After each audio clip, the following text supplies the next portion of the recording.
For the umpteenth time in the past 2 years, the federal government last weekend acted quickly to snuff out protests organized by the RevolutionNow movement, with journalist and civil rights campaigner Omoyele Sowore as the arrowhead. Sowore has been in and out of detention in the past 2.5 years over similar but very popular demonstrations against perceived high-handedness and insensitivity on the part of government to the worsening economic and security welfare of millions of Nigerians. Where is this apparent restricting of the civil rights space headed? And what does it hold for the immediate and long-term political well-being of the country? For a discussion, we're now being joined by Inibehe Effiong, a lawyer, civil rights advocate, principal counsel, and head of chambers at Inibehe Effiong Chambers, legal practitioners and consultants. Good morning, Inibehe, and thank you for joining us on the morning show. Good morning. Thank you for having me, Dr. Abati. Thank you very much. And the crew.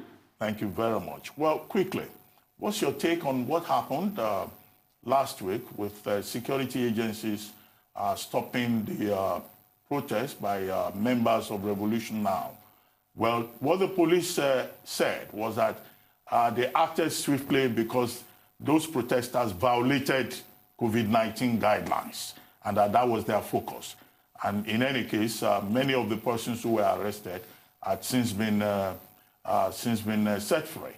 But do you have any additional information whether there are still persons being detained on account of that particular protest? Thank you once again for having me this morning. Let me start by correcting the clear misrepresentation by the police that the protesters were arrested because of COVID-19 regulations or on account of alleged violation of COVID-19 regulations.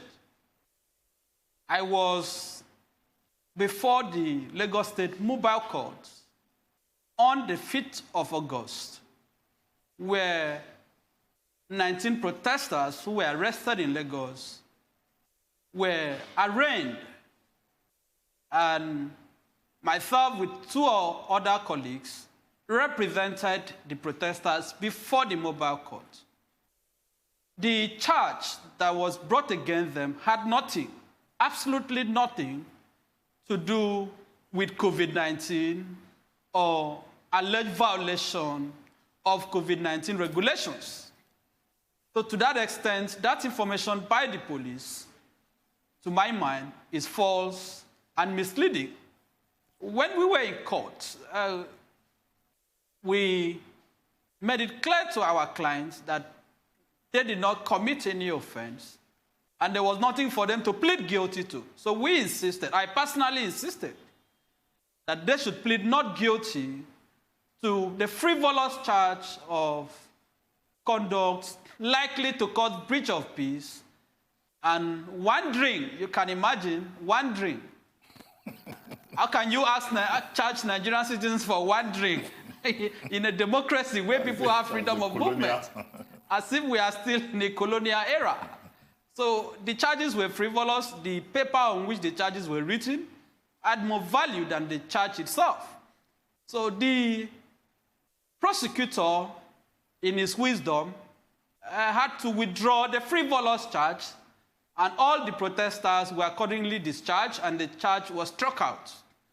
Regarding those who were arrested in other states, and including the FCT, I can also confirm to you that basically all of them have been released, I think except one person who is still being held in the northern part of the country. But conclusively, it is embarrassing, it is outrageous that the Buhari regime continues to be in a panic mode, continues to display this unparalleled sense of paranoid. The government is perpetually paranoid about any effort by Nigerians to organize themselves to hold government accountable.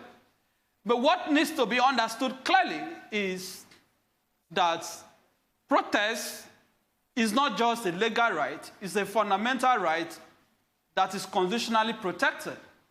Indeed, under Section 39 of the Constitution, every citizen of Nigeria, every person is guaranteed the right to freedom of expression. Under Section 40, every person is guaranteed the constitutional right to freedom of association. And the courts have consistently interpreted these sections to include the right to protest. And we have won victories. We have defeated the Nigerian government in several cases that relates to protest or the right to protest. Let me just lay a background. As far back as 2003, after the presidential election, the current president, General Muhammadu Buhari, alongside with other leaders of the defunct All Nigeria People's Party, ANPP, led a protest in Kano with the late Dr. Chuba Okadibo to protest what they consider to be the rigging of the 2003 presidential election. The Obasanjo regime was displeased with that protest, and the police were calling to disperse the protest. They were tear gas, including President Buhari, they were tear gas. President Buhari then instructed Mr. Femi Falana's SAN to file an action at the Federal High Court to challenge the constitutionality of the requirement of police permits. Both the Federal High Court and the Court of Appeal in 2007 decided that police permit is not required for Nigerians to protest.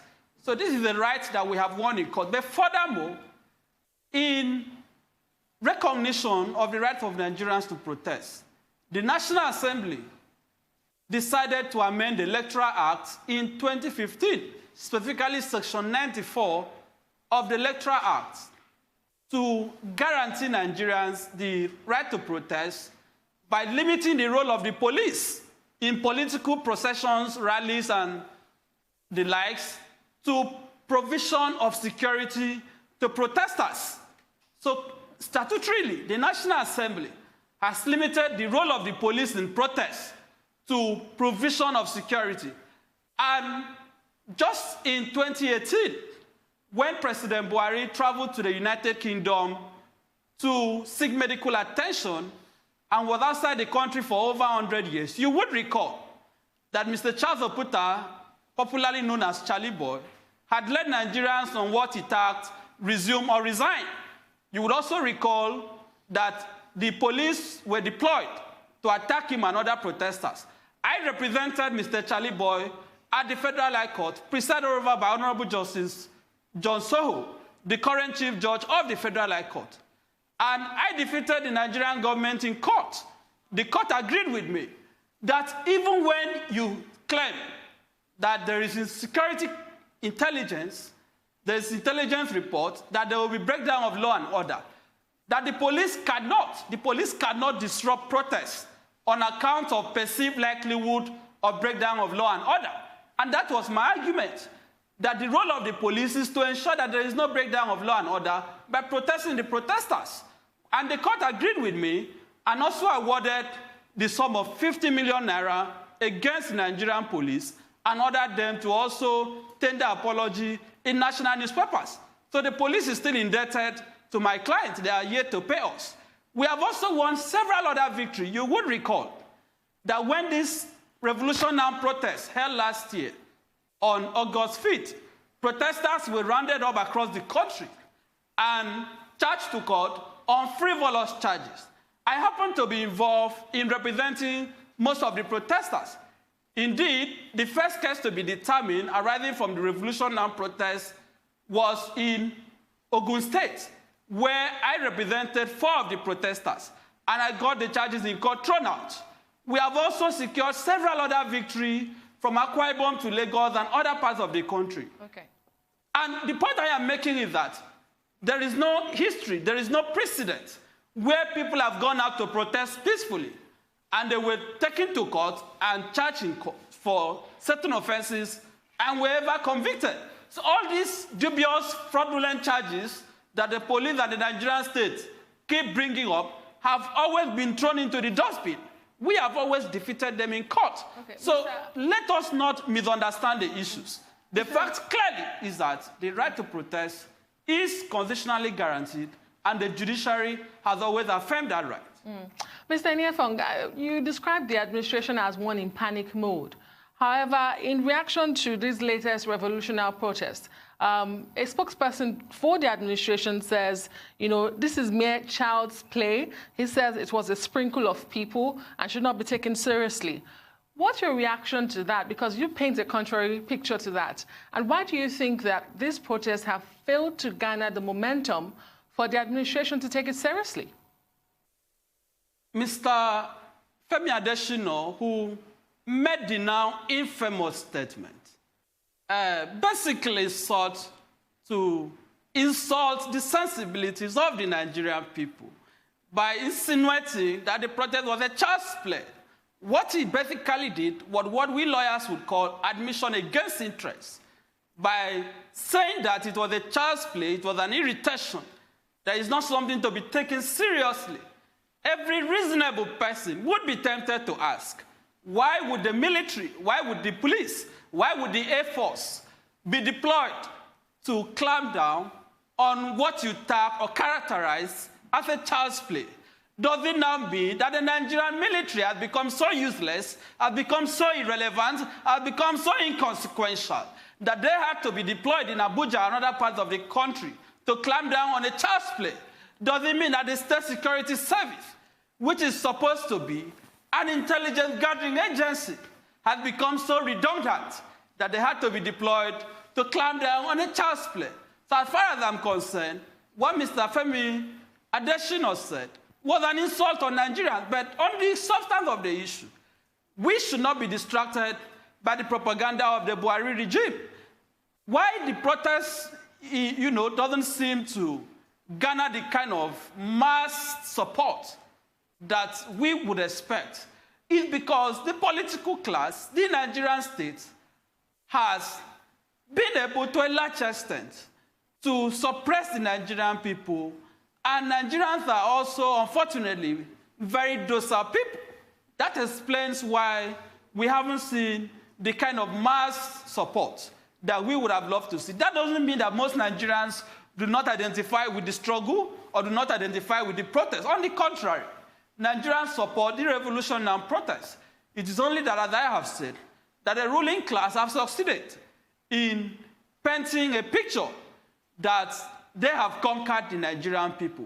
They have used sentiments, ethnic sentiments, religious sentiments, and partisan sentiments to dissuade our people from taking part in the struggle for the liberation of the Nigerian nation. But no matter what it takes, the point is that Nigerians will continue to demand a better country.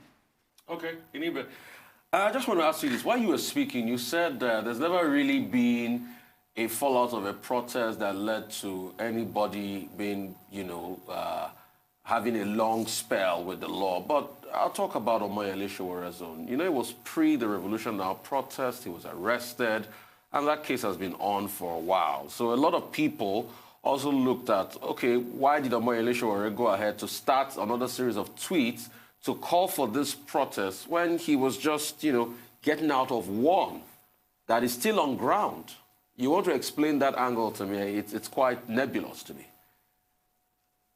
As one of the counsel, one of the lawyers to Mr. Omoyele Showore, without necessarily commenting on the merit of the case in quote, against him at the Federal High Court, I need to make it very clear that from the outset, ab initio, we did make the point that the Nigerian state was never interested in prosecuting Showore, because what are they prosecuting him for?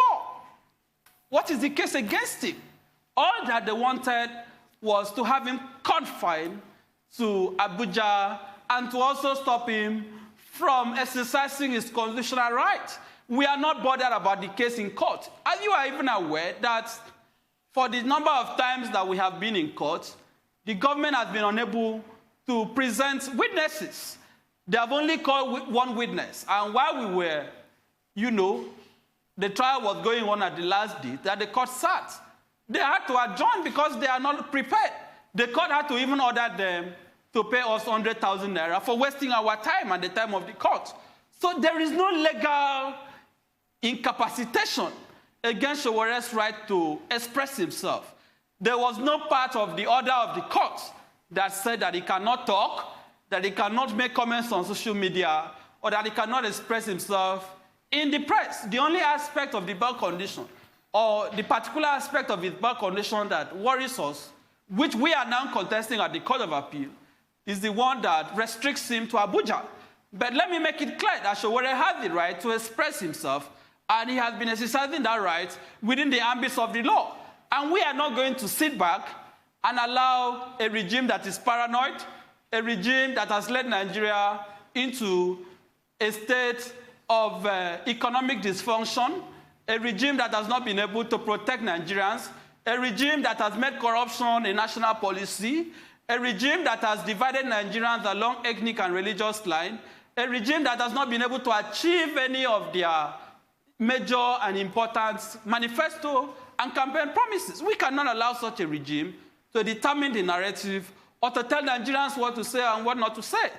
Because this is a regime, this is a party, the APC, that came to power on the basis of protest, on the basis of agitation, on the basis of freedom of expression.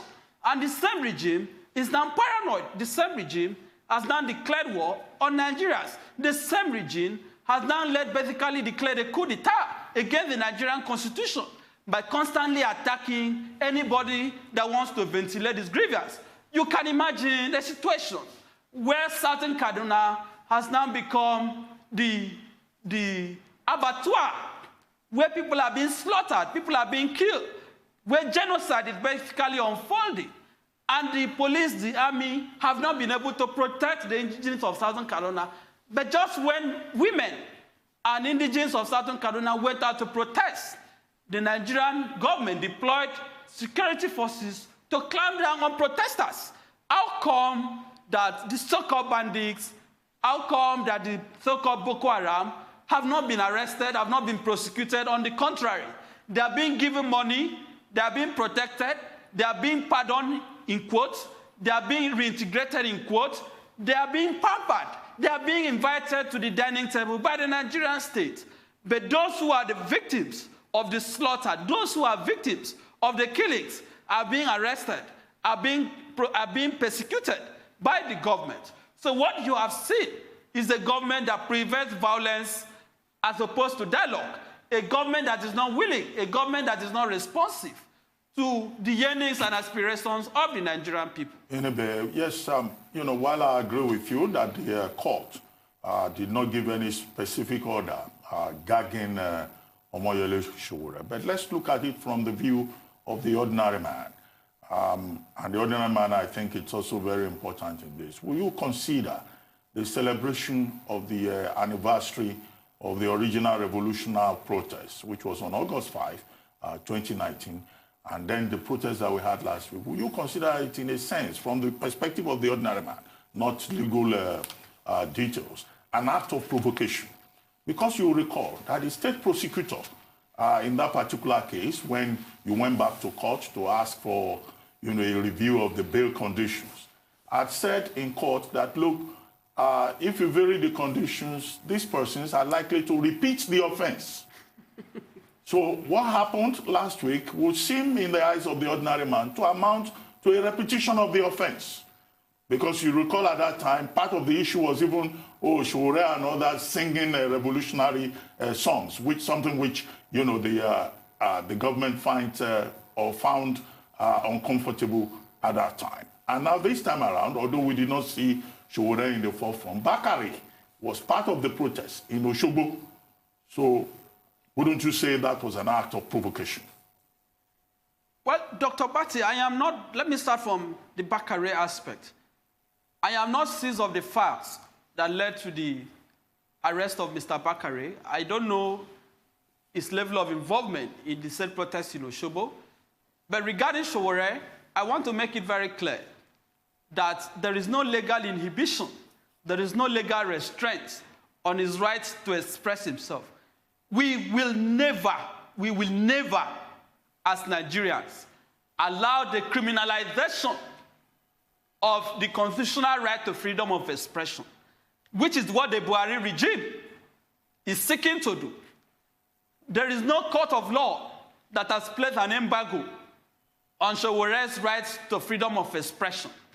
So to now characterize his call for Nigerians to demand good governance as a provocation, will only be giving the Nigerian government, the kind of excuse that they are looking for. But I understand your question.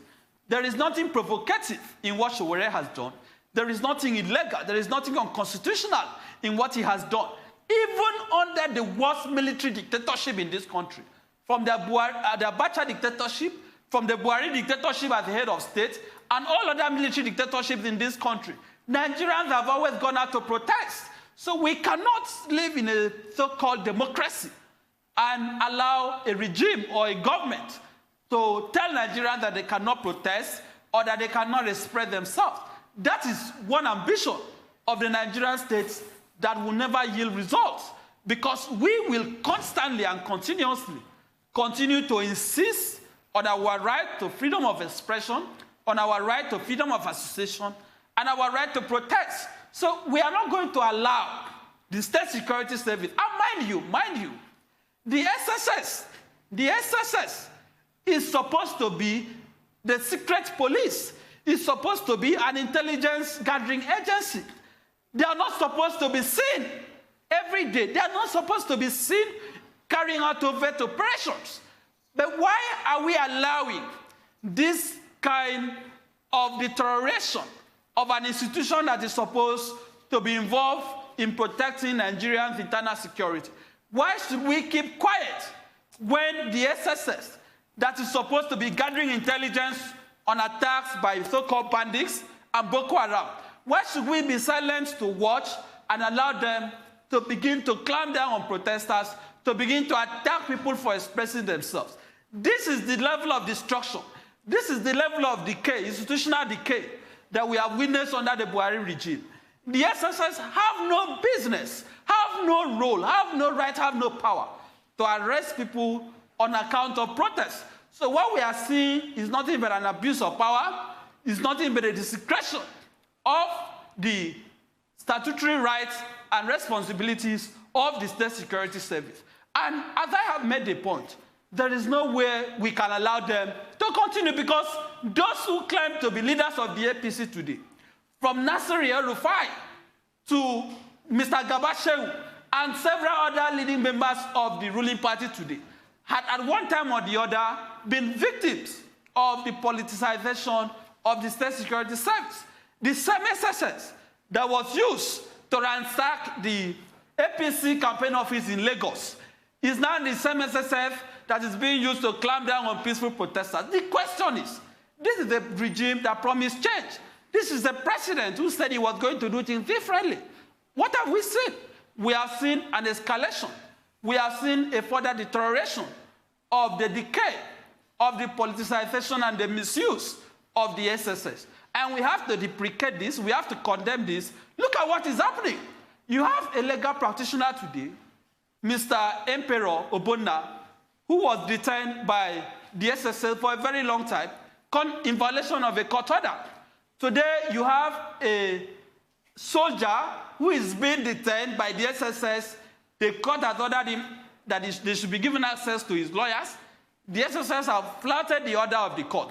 You are so aware that just recently, a journalist in Akwa Ibom State, Mr. Kufre Kata, was arrested by a commissioner, a former commissioner who has now been demoted from commissioner to special advisor, Dr. Dominic Ukpo, on account of defamation, which the SSS has no business, has no role over, has no responsibility for.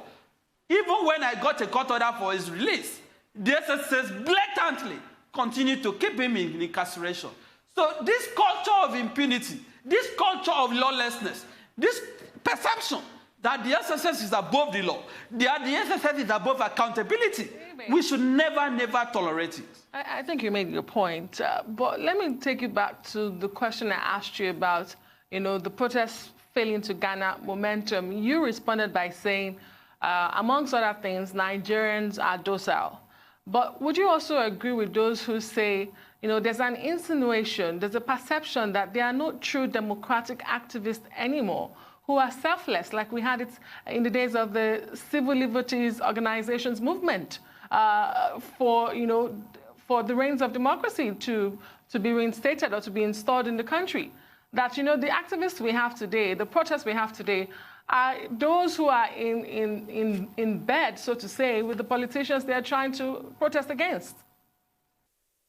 I agree with you that the Nigerian civil society and the human rights community, have not done enough or have not done all that they can do to hold the government accountable. I know that a section of the civil society is compromised, but it is not correct to say that there are no credible civil rights campaigners or that there are no people who are agitating or who are involved in activism that do not have any relationship with the government. And I may not be able to speak for everybody, but I can speak for myself. I have not benefited from any government in power. I don't have relationship with any government, whether it is the opposition or the ruling party. And Sowore, for example, that I know, I am not his spokesperson, but I can tell you that nobody has accused him of receiving money from any politician to call on Nigerians to protest. Nobody has accused him of working for any politician. As a matter of fact, the Sowore that I know, his media organization, does not even receive adverts from the government. And I also speak as a lawyer to Sahara reporters. I know that that platform is independent. So there are several civil society organizations today that are credible. The problem as I see it, is not majorly the problem of the civil society. The Nigerian people have been very docile. The Nigerian people have been very complicit. Because at the end of the day, every person, every citizen has the right, has the role to play in holding the government accountable. But I am also disappointed with some of our people, in quotes, in the civil society. You would recall that during the Jonathan regime, we had the Save Nigeria group, who basically held the country to ransom. You will recall the Occupy Nigeria protest, which I participated in. Many of the leaders, many of the frontline advocates of the Save Nigeria group, of the Occupy Nigeria today, have been silent. I don't want to mention them, but we know them. Some of them have been bought over, some of them have been compromised. And that is a tragedy, that is unfortunate. But there are people who have clearly been consistent. There are people whose history of holding the government accountable, has been consistent. What we should emphasize is for the regime to respect the right of the Nigerian people to protest. You are also aware that the Nigerian police has killed so many people on account of protests. Look at the clampdown on members of IPOB, the indigenous people of Biafra. Hundreds of their members, this is documented, were slaughtered, were massacred by the security forces across the southeast and other parts of the country. Till today, no soldier, no policeman in this country, to my knowledge, has been prosecuted, or any military person has been court-martialed, to my knowledge, on account of killing of members of IPOB. Till today, no member of the security force has been prosecuted for the killing of hundreds of the sheikhs, members of the Islamic movement in Nigeria. What have they done? They have continued, the Nigerian government has continued to kill peaceful protesters, to murder citizens for coming out to express themselves. So what we have seen is elevation of official impunity to a policy of the Buhari regime. And for me, this is very, very unfortunate. Okay. I just want to, take a little bit from Adeswa's question and segue into my next question. She made a very strong point about, civil society being complicit these days. And a lot of people will say it's true. Even you spoke about Sahara reporters. A lot of people listening and want to even challenge that even further. by saying, oh, we all know how the story released by Sahara reporters was definitely against a certain government in this country, and it was continuous until that country left. It was, some people use the word, not me, it was part of the engineering of getting that government out, and even all the other protests you talked about. I mean, I'd like you to comment on that. Secondly, a lot of people say it's a democracy. You keep calling it a regime. I beg to differ. It's a democracy because it was democratically elected. And if you want, government change in a democracy, there are ways to do it. We've got the power of the ballot. We can go out there and vote. And so many people say, Sowore had the chance. He was on the ballot. But all this support, he couldn't garner enough to win an election in this country. That's the reason they gave, and they're saying, oh, he's coming out to protest now, but he couldn't win an election. How can Sowore be able to garner that support to win an election? Because that's the time for government change, except the president is impeached, which is not the case now. So why don't you focus on that first as you go with your protest? Because 2023 is just around the corner. Well, this is a familiar narrative, that the Nigerian government has always propagated. But regarding the role of Sahara reporters, I don't work for Sahara reporters, but I am one of the lawyers to Sahara reporters. I have a professional relationship with Sahara reporters. And I have defended Sahara reporters in many court cases. And I can tell you authoritatively that Sahara reporters is a disruptive media organization. There is no pretense about it. And Sowore has always made that very clear. Sahara reporters is the nemesis of the Nigerian ruling class. Sahara reporters is the antagonist of the corrupt establishment. So when people say, oh, that Sahara reporters was used to bring down a certain government, the question is, for example, let us look at the Jonathan's administration. When the Yaradua cabal, led by the then First Lady Ture Yaradua, the Michael Andoka of this world, and the others, held the Nigerian government, held the Nigerian state to ransom, and refused to allow the then Vice President Goodluck Jonathan to assume the role of an acting president. It was the same Sahara reporter that consistently opposed the brigandage that was exposing the plots of the Yaradua cabal. So Sahara reporters also played an important role in Jonathan becoming the acting president and even coming to power. But what Sahara reporters, to my knowledge, has always done is that it checkmates every government in power. So I cannot point out, except you can point at any government, since the formation of Sahara reporters, that they have been friends with. From Obasanjo to Yaradua to Jonathan and to Buhari, Sahara reporters have a consistent history of exposing the ruling class. I am not saying that Sahara reporters is perfect.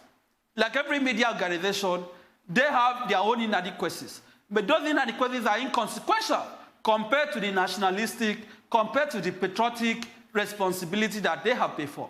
Now, you have asked the question that Sowore participated in the 2009 election, 2019 presidential election. Why is he now calling for revolution? Why is he now protesting? The answer is very simple.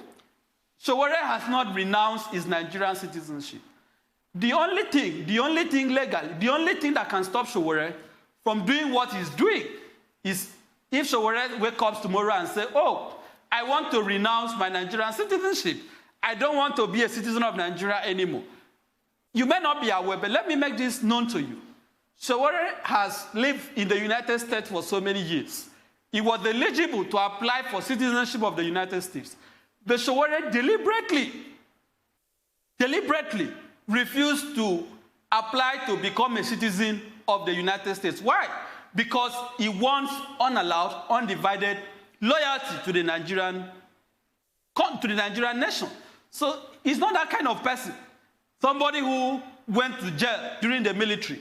Somebody who was expelled from University of Lagos on account of holding the military accountable. Somebody who was involved in the June 12th struggle. He's not that kind of person that can be limited by the Buhari regime, that can be told that because you contested an election, you cannot protest. Those who make this argument, those in this government that make this argument, you can see the hypocrisy. Buhari led protests against Jonathan when he claimed that there was insecurity. The major leaders of the APC today, the leading politicians in that party today, participated in that protest. This was Buhari who had contested the election. And I told you that when Buhari lost the election in 2003 to President Obasanjo, Buhari also led a protest. So what are we talking about? If the yardstick is that once somebody has taken part in an election, he ceases to be a citizen, or he can no longer exercise his right to protest. How come that President Buhari lost that election and still went out to protest? So we should not be misguided. As a matter of fact, this argument is also an insult on Nigerians, because if we look at what happened internationally, those who are involved in political movement, those who are involved in political agitation in democratic countries, they are basically leaders of the opposition. So it is even people who have lost the election that have the responsibility to lead citizens to demand for good governance. The reason why you would not find, for example, leaders of the PDP today, the Atiku Abubakar of this world, going to occupy Aso Rock and others in the opposition today, is because they are also complicit. So those who are sincere opposition leaders have a responsibility to call out Nigerians to protest. Those who did not win the election have the right to call citizens to protest, because they are now leaders of the opposition. And what is opposition about? It is about exposing the inefficiency of the government. It is about exposing the failure of the government. Look at what just happened in Lebanon a few hours ago. The entire government, the entire cabinet from the prime minister resigned on account of the explosion in Beirut. Everybody stepped aside. Why are we not seeing that in Nigeria? Why is it that when we call on the president to resign, when we call on the National Assembly to impeach the president, on account of failure, on account of incompetence, it is now being characterized as treason? How come that the right to protest is now being criminalized? One of the fallouts of the protest last week, as you yourself have pointed out, is that the police, the security services, they were high-handed in checking that protest. There were reports of people being dehumanized, assaulted, detained. In one particular case, one guy had his dreadlocks shaved off. Are you aware of any of these protesters or any of your own clients seeking to press charges against the state? Because it will look like, their basic rights, to piggyback on what you said earlier, had been violated. And then again, moving away from that, let's talk within the few minutes we have left about some other issues. At last, the two chambers of the National Assembly have both passed the police reform bill. And one major aspect of that bill is about human rights and the conduct of policemen. Do you think that that lawmaking process would, improve the situation in terms of police-citizen relations? But all of that, of course, depends on whether or not President Buhari signs the bill. Dr. Bata, I can confirm to you that discussions are ongoing to seek redress against the Nigerian states for the clampdown on the RevolutionNow protest. I have spoken with some of the protesters, some of whom I'm representing across the country. For example, Abba Jalingo and others. We are already preparing to seek redress in court, to seek damages in millions of naira against the Nigerian government for clamping down on the protesters. Don't forget that a federal high court in Lagos just recently declared that the RevolutionNow protest of last year was legal and lawful, and that the attack on the protesters last year was unconstitutional and illegal. So for the police to now repeat the same illegality is now clearly being made known to Nigerians that this is a lawless regime. This is a regime that has no regard for the rule of law. This is a regime that is determined to truncate our democracy. So we will continue to go to court. We will continue to seek legal redress to stop the brigandage of the Buhari regime. But I can also tell you that regarding the reform of the police, as far as I'm concerned, the only person beyond, legislative reform, beyond institutional reform, you cannot reform the Nigeria police without having a president that is interested in reforming the police. You know why? Because the decay has become too pervasive, has become too inherent, that it is almost impossible for any Inspector General of Police today to lead police reform. Let me give you an example. Every new Inspector General of Police usually make two pronouncements. One, that all roadblocks in the country are being cleared. Two, that they are withdrawing security from VIPs. Dr. Bati, none of these two declarations by successive Inspector General of Police have been implemented. Roadblocks today are still being mounted all over the country. Policemen are still extorting Nigerians. Nigerians are still being killed on a daily basis by murderous policemen. Nigerians are being extorted on a daily basis. Bail is not free today. I can tell you that as a lawyer. I have been to police station regularly. I was in one yesterday. And I can tell you that Nigerians are still being detained in numbers on account of civil transactions, which are being criminalized. Until we have a president, because it boils down to leadership, a president that says that this madness has to stop, a president that says that this impunity has to stop. You know why? Because constitutionally, the Inspector General of Police reports to the president. That is clear from section 215 of the Constitution. The president has control over the police. Why has President Buhari not reformed the police? Don't forget that when Buhari traveled outside the country and Osibanjo became the acting president, he made some statements, some policy decisions to reform the police, including the so-called reform of the federal SARS. Dr. Bati, since Professor Osibanjo came out with those policies, like again, it has been consigned to the dustbin of history. So this is a regime that is not interested in police reform. Until we have a government that is responsible, there is no law that the National Assembly will pass that will have any serious consequence. The problem is beyond legislation. The problem is institutional corruption. The problem is lack of accountability. The problem is the fact that impunity has become a part of policing in this country. That is why you go to police stations today, you see people in hundreds, in thousands, being thrown into cells for reasons that they don't even know. That is why you see lawyers being hunted by the police today. That is why you see citizens being arrested for having laptops, for driving fanciful cars. No accountability. Nobody has done anything about these things. Why? Because the commander-in-chief is basically and perpetually in vacation. The president has gone on vacation.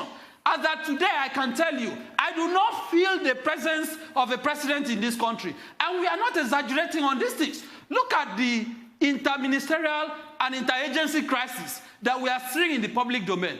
Just recently, we saw NIPOS having a disagreement with FIRS. We saw the NDDC having conflict with other agencies of the government. Dr. Bati, what does this show? It shows governmental dysfunction. It shows the president who is in hiding.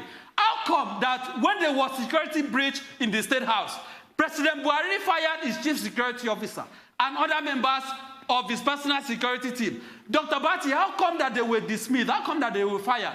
But the chief of army staff, the chief of air staff, the chief of naval staff, and the chief of defense staff are still in office. It means that you have a president who is selfish, a president who is only interested in his personal interest. Anyway, one thing is certain, the president is not on vacation. He still had a meeting this week with governors of the Northeast. And only yesterday, he also had a meeting with governors from the 6 geopolitical zones, just for purposes of correction. But I get your point. Okay. And there will be many people who will see your point as well. So thank you for joining us on The Morning Show. All right. Thanks, everybody.